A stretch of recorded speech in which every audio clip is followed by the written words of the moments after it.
숫자로 설득하라라는 말이 있습니다. 현대사회는 이 숫자로 설득을 합니다. 그래서 모든 것이 이 숫자로 말해야 되고요. 또 숫자로 성과도 이야기해야 됩니다. 또 대통령 지지도라든지 그런 모든 것들을 보면은요, 이 지지율도 무엇을 얘기하는 거죠? 숫자로 얘기합니다. 숫자로. 자, 이처럼 숫자는 우리 현대 생활과 밀접한 관계가 있는데요. 이 숫자에 대한 우리가 오해에 너무 쉽게 빠진다라는 것입니다. 그리고 민주주의 사회는 또 어떤 또 주장을 펼치죠? 다서결의 원칙이라는 또 이야기를 합니다. 다서결의 원칙, 무슨 뜻이냐면 다수의 의견을 따른다. 의견이 팽배할 때는 다수결의 원칙에 의해서 결정하는 것입니다. 근데 성경에 보면은 다서결의 원칙에 의해서 그러한 된 일들이 항상 좋은 것이 아니다라는 것을 알 수 있습니다. 12 정탐꾼들의 비유를 들자면 10명은 가나안 땅에 들어가는 것을 반대했고 또 2명만 하나님이 주신 땅이기 때문에 들어간다라는 말을 하였습니다. 이처럼 숫자는 우리에게 너무나 중요하고 또 숫자를 통하여서 우리가 많은 설득을 하지만요, 그에 따른 맹점 또 그에 따른 오류도 있다라는 사실입니다.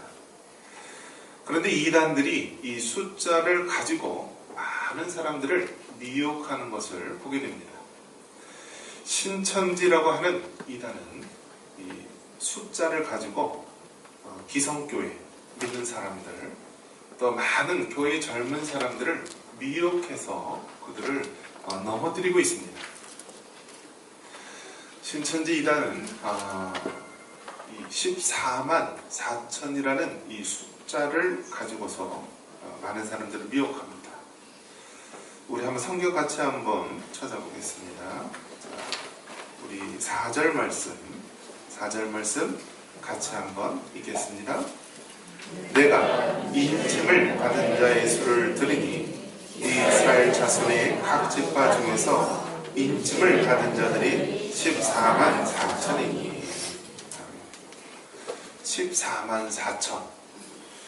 이 숫자를 딱 이렇게 이야기하면서 신천지 자기들은 그 안에는 12지파로 나누고요.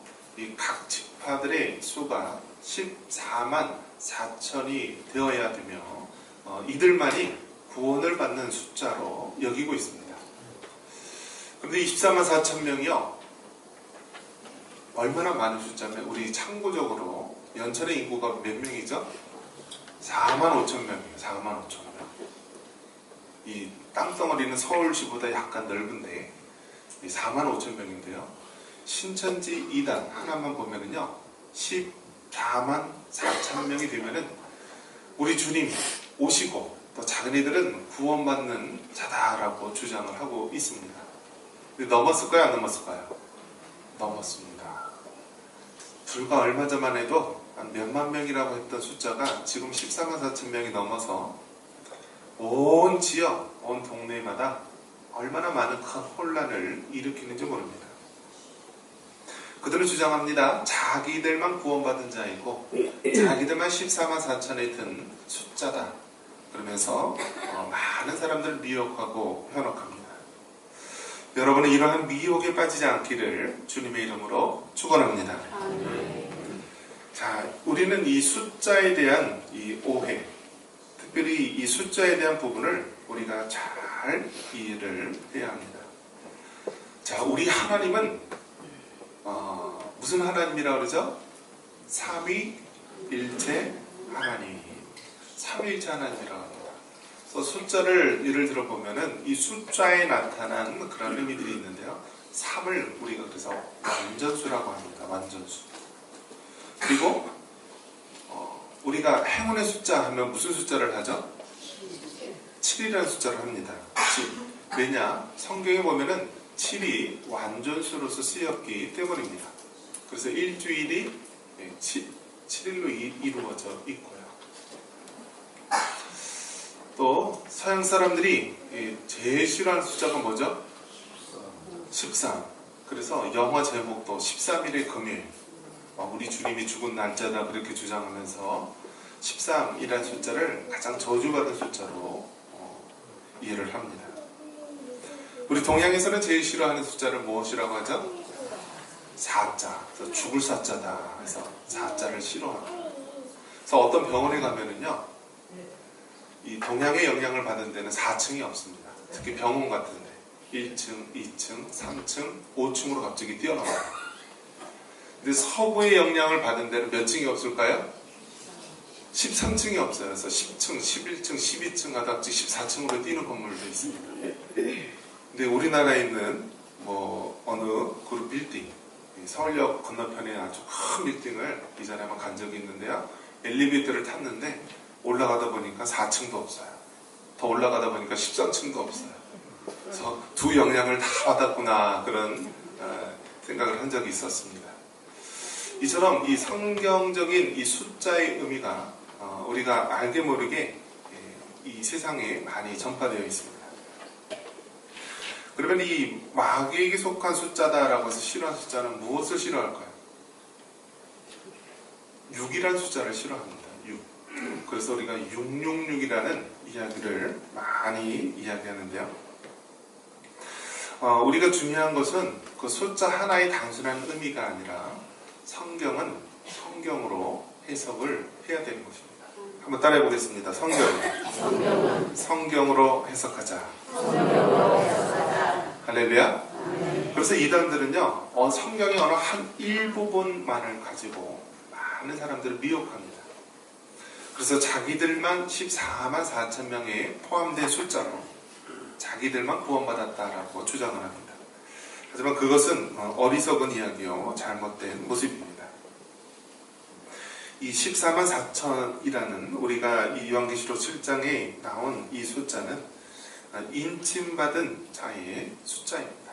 따라해봅니다. 인침받은 자의 숫자. 자, 인침을 받았다. 내가 하나님의 자녀여, 너는 구원받은 백성이다라는 인침을 받은 자. 우리가 이제 인침을 받았다. 이것을 생각할 때 우리가 도장을 생각하면 됩니다. 너는 내 것이다 하고 도장을 확 찍듯이 인침을 받았다.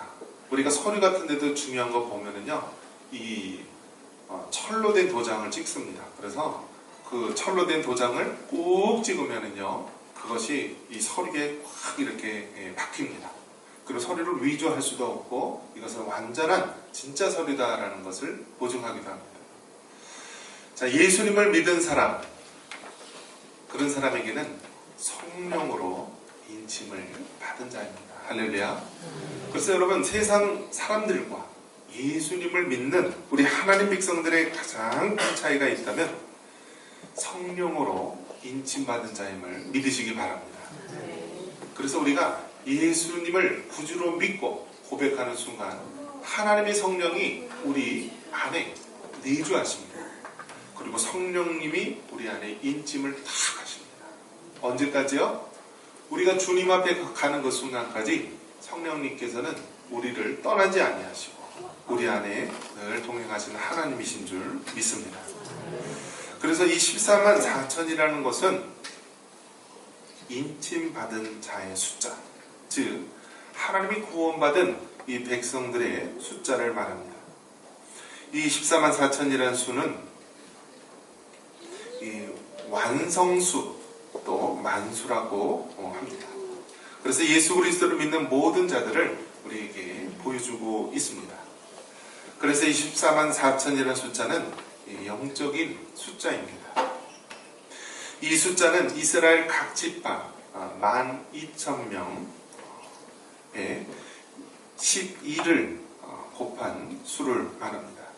그래서 하나님의 이 영원한 수와 세상에 속한 수의 연합을 말하고 있습니다. 둘째로 이스라엘 선민의 이 선택된 영적 의미를 우리가 신약적으로 나타내는 수가 14만 4천이기도 합니다. 구약에서는 하나님께서 이스라엘의 12지파를 세우셔서 한 민족을 이루셨고요.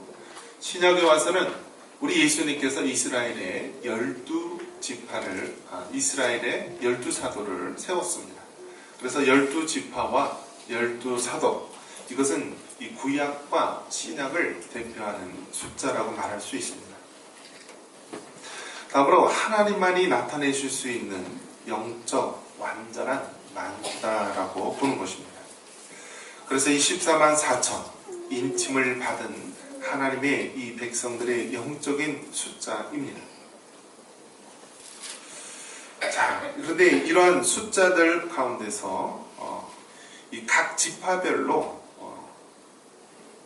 1만 2천 명씩을 택한 그 숫자에다가 또 10이라고 하는 또 12사도의 또 그 의미를 가지고 있는 숫자, 즉 구원받은 하나님의 백성들의 숫자를 상징적으로 보여주고 있습니다. 그렇다면 신천지 이단이 말하고 있는 14만 4천, 즉 자신들의 그 12지파를 그 안에서 나누고 또 그 안에서 14만 4천이 되었을 때 자기네들은 구원받고 또 우리 주님이 오신다라고 이야기를 하고 있는데, 이것은 잘못된 숫자라는 것을 알 수 있습니다. 이것은 구원받은 자의 숫자이고 또 그 안에는 구약과 신약의 그런 상징적인 의미를 담고 있는 수입니다. 자, 이 성경에서 쭉 이렇게 보면은요, 이 숫자에 대해서 우리가 볼 때 여기서는 입맞은 자라는 이런 표현을 썼습니다. 입맞은 자, 인침을 받은 자. 근데 여러분 마지막 때가 되면은요, 인을 맞는데 표를 받는 그런 모습이 또 나오고 있습니다. 우리 요한계시록 한번 말씀 찾아보겠습니다. 우리 13장 16절과 18절 말씀. 요한계시록 13장 16절 같이 한번 읽겠습니다. 그가 모든 자, 곧 작은 자나 큰 자나 부자나 가난한 자나 자유인이나 종들에게 그 오른손이나 이마에 표를 받게 하고. 이 요한계시록의 말씀은요, 예수 그리스도의 계시의 말씀이다라고 이야기를 합니다. 그러면서 감추었던 비밀이 드러나는 계시, 그 마지막 때에 되어질 일들을 미리 말씀해 줌으로써 우리 그리스도인들이 어떻게 살아야 되고 또 준비해야 될지를 경고해 주고 있는 말씀입니다. 마지막 때는 종말의 대환란이 온다라는 것입니다. 그러면서 종말의 대환란, 7인, 또 7 나팔, 7 대전, 이것이 하나하나 열릴 때마다 이 땅에 큰 대환란이 있게 된다라는 사실입니다. 그런데 이 종말의 대환란으로 그치는 것이 아니라 결국 궁극적으로는 예수 그리스도께서 승리하신다라는 것이 요한계시록의 주제입니다. 따라해 봅니다. 종말의 대환란과 예수 그리스도의 궁극적인 승리. 할렐루야. 여러분, 영화에서 우리가 결론을 알면은 두려워할 필요가 있어요, 없어요? 저 주인공 죽으면 어떡하지? 저 사람 죽으면 어떡하지? 굉장히 졸이는 마음이 있는데요, 저 주인공은 안 죽더래, 저 일은 아주 해피엔딩으로 끝나더래 라고 한다면 중간에 아무리 힘들고 어려운 장면이 온다 할지라도 저 상황을 잘 이길 거야 라는 생각을 합니다. 마찬가지로 이 세상도 마지막 때가 되면 큰 환란이 일어납니다. 근데 그 환란이 지금까지 역사 이래에 있었던 것보다 더 큰 환란이 일어난다는 것이죠. 기근이 심해지고 또 지진이 일어나고 또 민족과 민족, 나라가 나라가 전쟁을 일으키게 되는 큰 어려움들이 점점 대환란이 일어나는데요, 이럴 때 그리스도인들이 두려워한다는 것입니다. 그런데 성경은 두려워하지 말라. 결국 예수 그리스도께서 마지막에 승리하시고 이기신다라는 것을 말씀해 줍니다.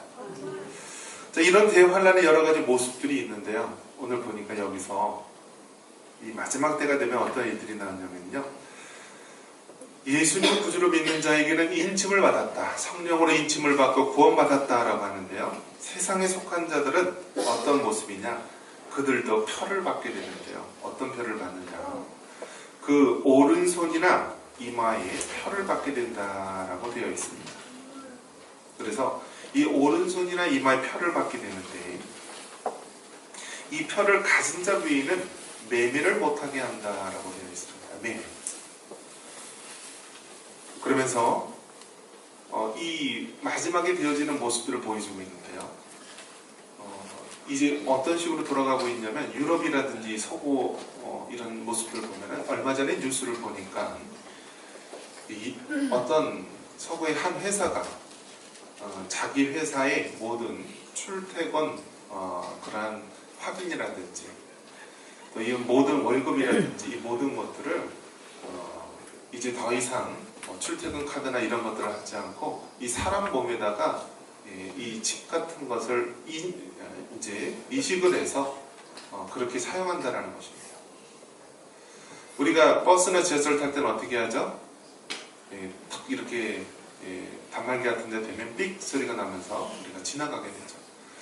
그러한 것들을 이제는 사람 몸이 이식을 해서 더 이상 들고 다니지 않아도 그 사람이 그 사람이 누구인지 또 그 사람이 어떤 금융정보라든지 또 뭐 회사에 출퇴근하는 거나 모든 것들을 사람 몸이 이식해서 그걸로 인식하게 되는 세상이 지금 이제 우리에게 펼쳐지고 있다는 것입니다. 그래서 몇몇 회사에서는 자기 회사에서 그거를 실시하고 있습니다. 그래서 출퇴근 카드도 따로 안 하고 그 사장 자신이 직접 몸에다가 그것을 칩을 이식을 해서 그렇게 사용을 하고 있고요. 이런 일들이 이제 본격적으로 나오게 되는데 누구든지 이 표를 가진 자 외에는 뭐를 못한다고요? 매매를 못하게 한다. 물건을 사고 싶어도 슈퍼에서 물건을 사고 싶어도 이제 사기 힘든 그러한 시대가 된다는 것입니다. 자, 그러면서 이 마지막 때가 되면은 성령의 인침을 받은 사람과 또 이 세상의 인침, 이 오른손이나 이마에 표를 받게 되는 이러한 인침을 받은 자의 수가 점점 이렇게 대립을 이루게 되면서 믿는 하나님의 백성들이 환난과 어려움이 처하게 된다는 것을 보여주고 있습니다. 그러면서 결국은 어떻게 되는 것입니까? 자, 아까 뭐라고 됐죠? 종말의 대환난과 또 어떻게 된다고요? 예수 그리스도의 궁극적인 승리다라는 것입니다.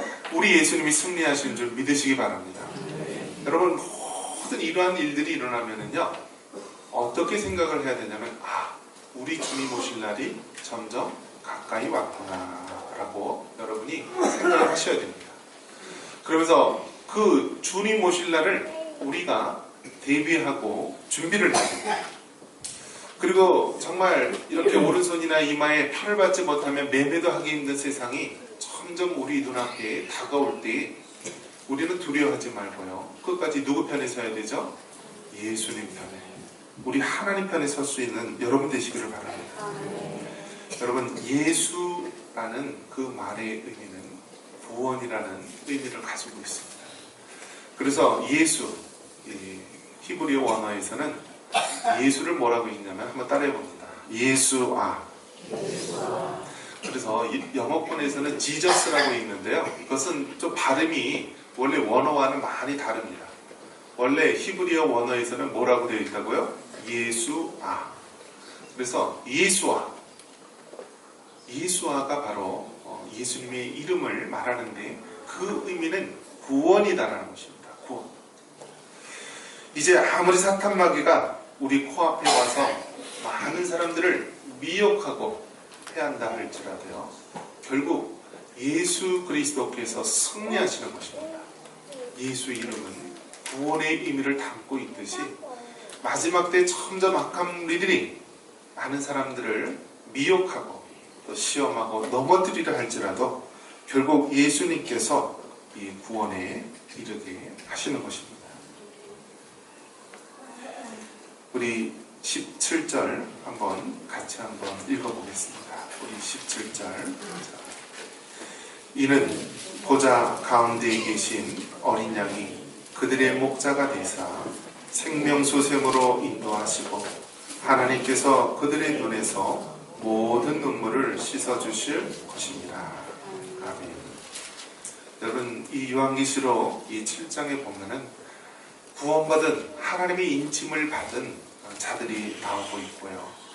또 우리 하나님과 그 어린 양 되신 예수님의 보좌 주위로 천사들이 찬양을 하고 또 그 옆에 흰 옷을 입은 많은 무리들이 하나님을 경배하고 있습니다.